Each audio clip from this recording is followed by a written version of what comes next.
आज आज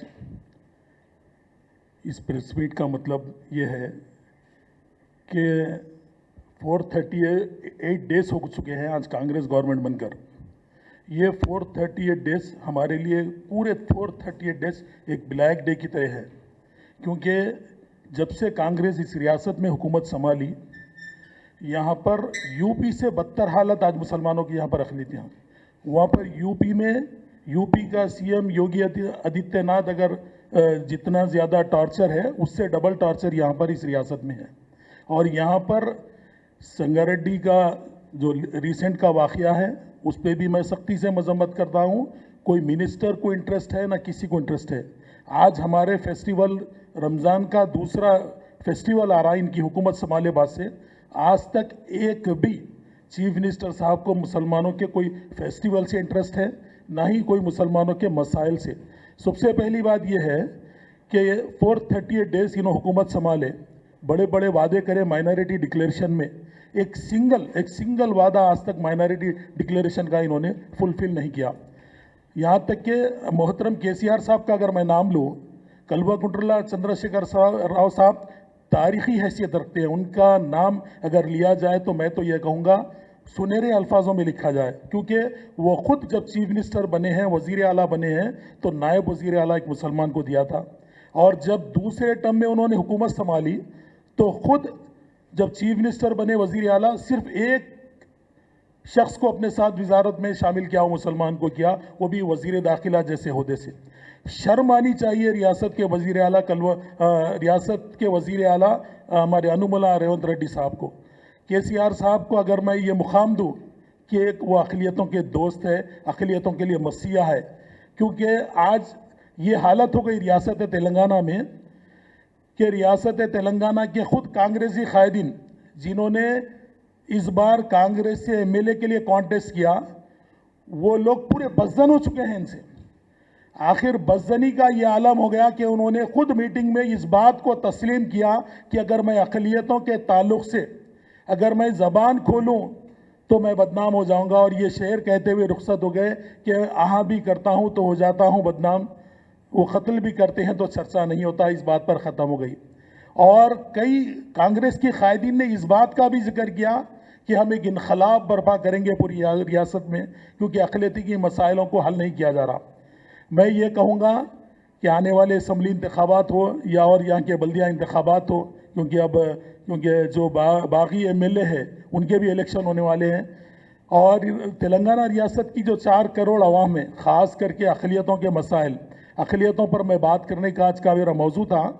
क्योंकि रेवंत रेड्डी साहब ने जब से इस रियासत में हुकूमत संभाली है, डे 1 से आज तक अक़लियतों के साथ नाइंसाफ़ी हो रही है। अक़लियतों के जितने कॉरपोरेशन है, चाहे वो उर्दू एकेडमी हो, चाहे वो फाइनेंस कॉरपोरेशन हो, चाहे वो हज कमेटी हो, चाहे वो माइनॉरिटी कमीशन हो, जितना बजट का इन्होंने वादा किया और जितना बजट इन्होंने असेंबली में रिलीज़ किया, उसमें आज तक थोड़ा सा भी हिस्सा अगर कोई डिपार्टमेंट को गया क्या, मैं प्रूफ करके आरटीए में आपको डाल दूंगा। क्योंकि आज तक भी जितना वादा उन्होंने 3,300 करोड़ का जो वादा करे हैं, आज तक भी वो बजट कहाँ गया और कहाँ रिलीज़ हुआ, अब तक उसका हिसाब नहीं है। अगर मैं ये कहूँ कि आज अक़लियती कमीशन को भी, जहाँ तक अक़लियती कमीशन का सवाल है, इन माइनॉरिटीज़ के ऊपर जितने इंसिडेंट हो रहे, क्योंकि एक कमीशन एक ऐसी बॉडी होती है जो खुद उस मसले पे, जैसा संगारेड्डी का एक वाक़या हुआ, सू मोटो वो लोग नोटिस सर्व कर सकते हैं, सू मोटो वो लोग काम कर सकते हैं, लेकिन वो लोग भी इतना डरे हुए हैं कि इनसे काम करने की सोच भी नहीं रहे। आज अक़लियतों के जितने डिपार्टमेंट हैं, कितनी भी तारीफ़ कर लो, लेकिन आज तेलंगाना के 1 करोड़ जो माइनॉरिटीज़ है वो इस हुकूमत से, कांग्रेस की हुकूमत से बज़न हो चुके हैं। खुद उनकी पार्टी के लीडर उनकी बगावत पर उतर आए हैं। केसीआर साहब वो नाम है, केसीआर साहब वो नाम है जिन्होंने तारीख़ी हैसियत लिखी, अक़लियतों के लिए तालीमी इनक़लाब बर्पा किया, किसी ने आज तक नहीं किया। शादी मुबारक जो देन है, आज भी जो स्कीम जारी है, वो केसीआर साहब की देन है। जितने माइनॉरिटी रेसिडेंशियल स्कूल है, केसीआर साहब की देन है। जितना आज माइनॉरिटीज़ के लिए आसरा स्कीम के तहत जो भी पेंशन आ रहा है वो केसीआर साहब की देन है। एक सिंगल स्कीम जो इस हुकूमत ने, जो कांग्रेस की रेवंत रेड्डी सरकार है, एक सिंगल स्कीम आज तक अक़लियतों के लिए नहीं निकाली। जितने वादे माइनॉरिटी डिक्लेरेशन में किए उसको असेंबली के इजलास में गवर्नर के खुतबे में तक नहीं लाया गया। मैं ये कहूँगा कि रेवंत रेड्डी सरकार बिल्कुल बीजेपी के साथ है। बीजेपी के आज जो मुल्क के वजीर आजम है रेवंत रेड्डी, उनको बड़े भाई मानते हैं। बीजेपी को जिताने के खातिर ये कांग्रेस आज दिल्ली में भी जाकर आम आदमी पार्टी के वोट काट कर वो सरकार बनाने में बीजेपी का रोल अदा करी। कांग्रेस यहाँ पर भी जितने पार्लियामेंटी इंतखाबात है, यहाँ पर भी सीटों पर बीजेपी के साथ बंटवारा करते हुए आज बीजेपी 8 और इन 8 सीटों पर आए। और आज भी ये कहूँगा, कितने भी संगीन मसाइल आए अक़लियतों पे या मुसलमानों पे, सीएम की ज़बान को सांप सूख गया। उन्होंने कोई भी अक़लियतों के मसाइल पे बात करने को सीएम साहब तैयार नहीं। और कोई भी, अब अक़लियतों की ईद आई, पहली रमज़ान चले गई, बकरीद चले गई, हमारी मिलादुन्नबी जैसा फेस्टिवल चले गया, अब फिर रमज़ान आ रहा है, हमारे घरों में खुशियाँ आती है। और इस रियासत के 1 करोड़ मुसलमान इस इंतज़ार में है कि कब हमारे यानी इस वजारत में हमारे आदमी को जगह दी जाएगी, कब हम जाकर इनसे मिलेंगे, हमारे मसाइल को बोलेंगे। आज इस रियासत में, तेलंगाना रियासत में, जितनी खुशहाल रियासत कल्वाकुंतला चंद्रशेखर राव साहब के पीरियड में थी, आज वो रियासत वैसी सुनहरी रियासत नज़र नहीं आ रही। हमारे फेस्टिवल में केसीआर साहब आते थे, हमारे फेस्टिवल में केसीआर साहब हमसे मिलते थे, और हमारे फेस्टिवल में हमारा एक नुमाइंदा इस वजारत में होता था। इस जो रेवंत रेड्डी साहब की जो सरकार है, इनकी कैबिनेट है, उसमें कोई मुसलमान नुमाइंदा नहीं है। मैं ये कहूँगा, हमें शर्म आती है कि हमारे मसाइल हम जाकर किससे कहें, हमारे मसाइल पे हम किससे बात करें। हमें ये समझ में नहीं आ रहा कब इस रियासत में हमारा एक नुमाइंदा वजारत में होगा, हमारा एक नुमाइंदा इस वजारत में होगा। आज ये कहूँगा, आने वाले दिनों में, क्योंकि कल्वाकुंतला चंद्रशेखर राव साहब ने जो तारीख लिखी थी उसको हम भी मर जाएंगे, लेकिन हमारी औलाद उसको याद रखेगी कि तेलंगाना रियासत का पहला नायब वजीर आला और दूसरी बार वजारत दाखिला का कलमदान देना, ये हम मर भी जाएंगे तो हमें, हमारी औलाद को ये सिखा कर जाएंगे कि केसीआर साहब को याद रखा जाए। लेकिन आज का जो चीफ मिनिस्टर है, उन्होंने हमारी तारीख को मिटा दिया। मैं जब से बचपन से होश संभाला हूँ, आज तक मैंने कभी ऐसी वजारत ना तो यूनाइटेड आंध्र प्रदेश में देखा, ना ही तेलंगाना में देखा, लेकिन ये पहला मौका है जो वजारत से मुसलमानों को दूर रखा गया। इस पर हम कंडम करेंगे और ये कहेंगे कि आने वाले जो भी ग्रेजुएट असेंबली इंतखाबात है, मैं अक़लियतों से ये कहूँगा, मुसलमानों से ये कहूँगा कि इसको सबक सिखाया जाए। नहीं तो आज हम इसको भूल जाएंगे, आज हम इसको नहीं याद रखेंगे तो आने वाली तारीख हर हुकूमत यही दोहराएगी। मैं तेलंगाना की आवाम पूरी बदजन हो चुकी है इस हुकूमत से। जिन लोगों ने भी, जिन जमातों ने भी, जिन दानिश्वरों ने भी इनकी तायद की है, आज वो लोग भी बदजन हो चुके हैं रेवंत रेड्डी सरकार से।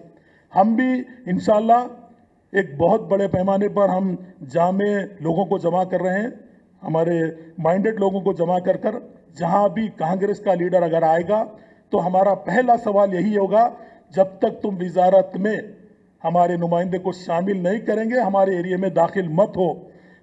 ये तहरीक को हम बड़े पैमाने पर चलाएंगे। और औकाफी जायदादों का जो मसाइल है और माइनॉरिटी में फाइनेंस कॉरपोरेशन में जो लोन का मसला है, जो बड़े बड़े वादे किए थे कि इमाम मौजन को और एक खादिम को और दरगाहों के मुजावरों को भी जो पैसे देने की बात की गई थी, आज तक उस पर कोई अमलवारी नहीं हुई, ना ही अमलवारी अक़लियतों के बेरोजगार नौजवानों का कोई पुरसान हाल नहीं है। और जिन लोगों को चेयरमैन दिया गया इस रेवंत रेड्डी सरकार में, आज वो लोग उनके दफ्तर को आना पसंद नहीं कर रहे हैं क्योंकि उनको खुद बजट रिलीज नहीं किया गया। आज इतनी शर्म की बात है, इस रियासत में जितना दोहरा रवैया माइनॉरिटीज के साथ किया जा रहा है, ये रवैया मैं समझता हूँ यूपी में भी इतना दोहरा रवैया अगर नहीं किया जा रहा है। मैं यही कहूँगा, मैं वार्न करूँगा रेवंत रेड्डी सरकार को, अगर तुम होश के नाखून ना लेंगे तो हम बड़े पैमाने पर इस पर एहतजाज करेंगे।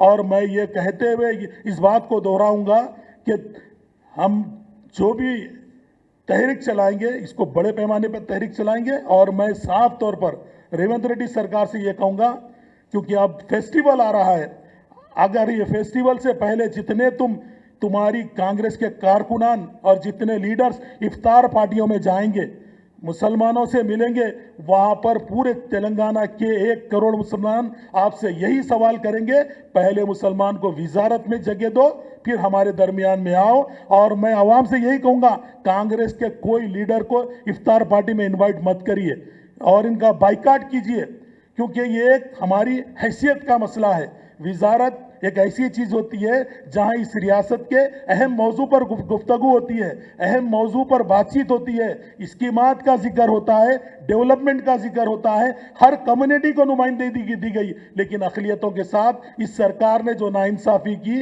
इस रेवंत रेड्डी सरकार को इंशाल्लाह हम आगे सबक सिखाएंगे। और मैं आवाम से यही कहूंगा, जिन लोगों में भी मैं यही बात करूंगा कि आज हमारा दूसरा फेस्टिवल रमजान का आ चुका है।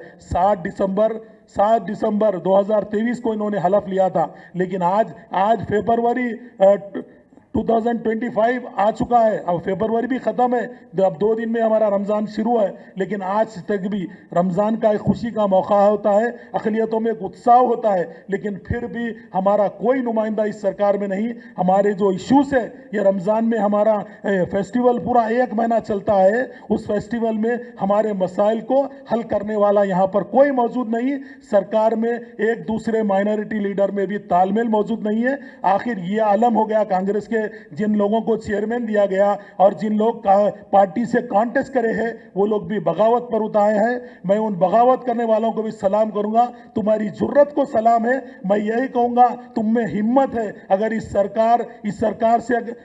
सरकार के ये रवैये से, तो तुमको इस सरकार से और इस पार्टी से रिजाइन देकर बीआरएस में आने की मैं आपको दावत देता हूं और उम्मीद करता हूं कि आने वाली आवाम भी कांग्रेस के इस दोहरे रवैये को पहचानेगी। इंशाअल्लाह आने वाले दिनों में हम कांग्रेस को सबक सिखाएंगे और हमारे इस फेस्टिवल में अगर कुछ भी डेवलपमेंट, अगर जहाँ जहाँ इलाके हमारी मसाजिद है, बड़ी बड़ी मसाजिद है, जहाँ पर मक्का मस्जिद का आलम यह है, मक्का मस्जिद का मसाइल को देखने के लिए कांग्रेस का ना इंचार्ज मिनिस्टर मक्का मस्जिद पहुंचा, जो हैदराबाद इंचार्ज है, क्योंकि माइनॉरिटीज़ का तो कोई मिनिस्टर नहीं है, लेकिन इंचार्ज मिनिस्टर को भी जुस्तजू नहीं है। ना ही मक्का मस्जिद दौरा हुआ, ना ही शाही बागैम की मस्जिद का कोई मिनिस्टर ने दौरा किया। और जिस डिपार्टमेंट के तहत वो मस्जिद है, जैसा कि वक्फ बोर्ड है, वक्फ बोर्ड को मसाजिद की जिम्मेदारी दी जाती है, लेकिन वक्फ बोर्ड के चेयरमैन को भी नहीं बुला गया, क्योंकि इनके दिल में मुसलमानों के और अक़लियतों के इस रमज़ान से पहले जो मसाइल है, हल करने की कोई जुस्तजू नहीं है। मैं यही उम्मीद के साथ और इस बात से मैं आगाह करता हूं, अगर आप इन मसाइल पर अगर तवज्जो नहीं देंगे, तो बड़े पैमाने पर बीआरएस पार्टी के माइनॉरिटी लीडर्स इंशाअल्लाह इस रमज़ान में बड़े पैमाने पे एहतजाज भी करेंगे और इस सरकार को बताएंगे। और मैं ग्रेजुएट के जहाँ जहाँ असेंबली इंतखाबात है, मैं आवाम से यही उम्मीद करूँगा कि देखिए, वजारत में आपके नुमाइंदे को जगह नहीं दी गई, आपकी कम्युनिटी का उस वजारत में कोई जगह नहीं है। मैं आने वाले एमएलसी इंतखाबात में भी अक़लियतों को इस बात पर गौर करने की गुजारिश करता हूँ। मैं किसी की वोट की तायीद नहीं करूँगा, वोट का बाइकाट कीजिए और ये कहिए कि कांग्रेस को वोट देने से परहेज करिए। बस यही उम्मीद के साथ आपसे रुखसत होता हूं और इंशाअल्लाह उम्मीद करता हूं कि अगर हमारे मसाइल अगर हल नहीं होंगे, तो हम बड़े पैमाने पर इस पे एहतजाज करें। Thank you.